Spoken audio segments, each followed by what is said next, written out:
CEO, Andrew Messick, online and see how he's doing. He's participating this weekend. Andrew, how are you? I'm doing very well, thanks, Dee Dee.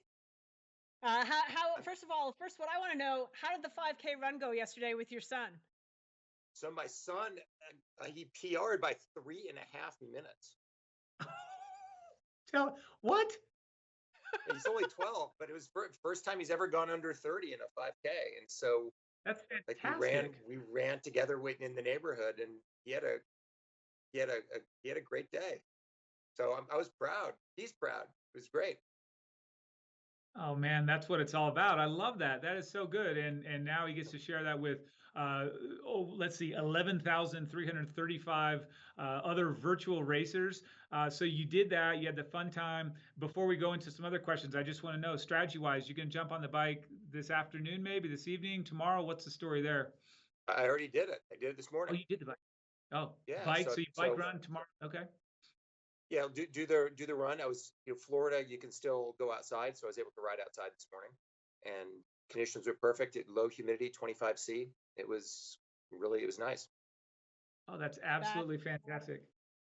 Yeah, that's great. Can you tell us a little bit? We talked about this yesterday on our preview show, but for people that didn't tune in, can you tell us a little bit about your thinking behind the creation of this whole Ironman Virtual Club and the VR series, and motivations and the community that it's created, and plans going forward?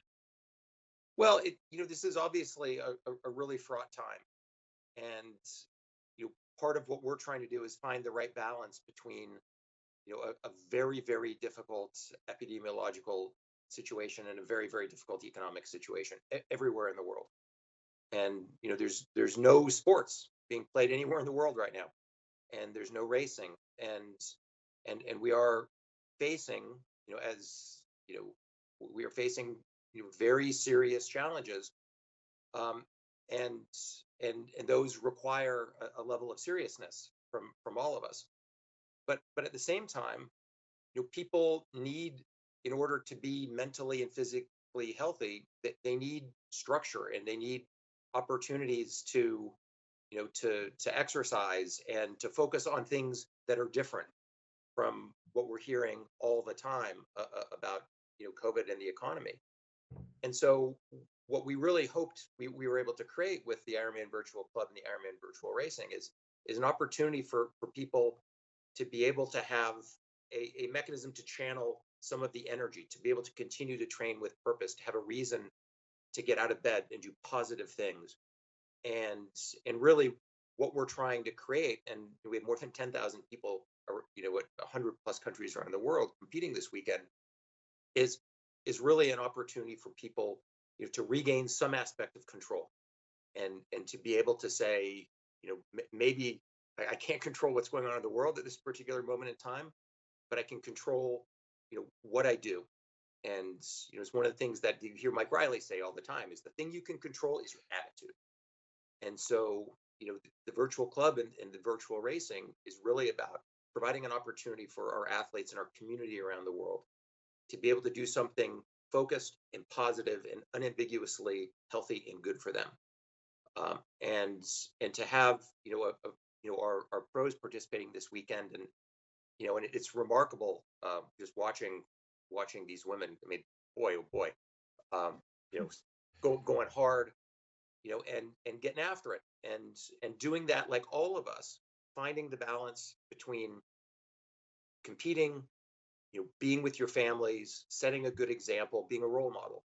And it's really part of what we're trying to reach with this program and these races each weekend. And uh and, and it's great to have the support of so many people, and I feel like we're getting there, and it's really encouraging to see. I totally agree, Andrew. Great words and great thoughts. I'll ask you this: we did show at latest count over 11,335 folks signed up for this weekend. Have you been surprised by this tremendous response to the VR series? Well, it's satisfying for sure.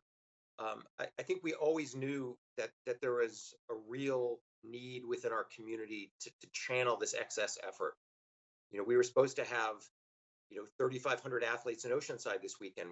We were supposed to have 3,000 athletes in Galveston at Texas 70.3 this weekend. There's athletes all around the world who are preparing for races in Mallorca and Malaga and Barcelona and in Davao in the Philippines.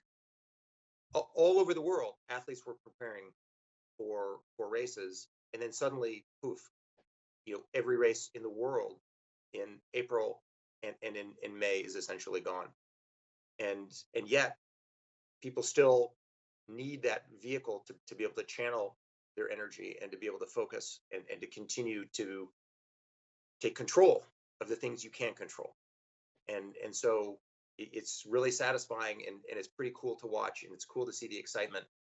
And I just really want to recognize the women that are racing right now, who are really throwing it down, and demonstrating remarkable spirit.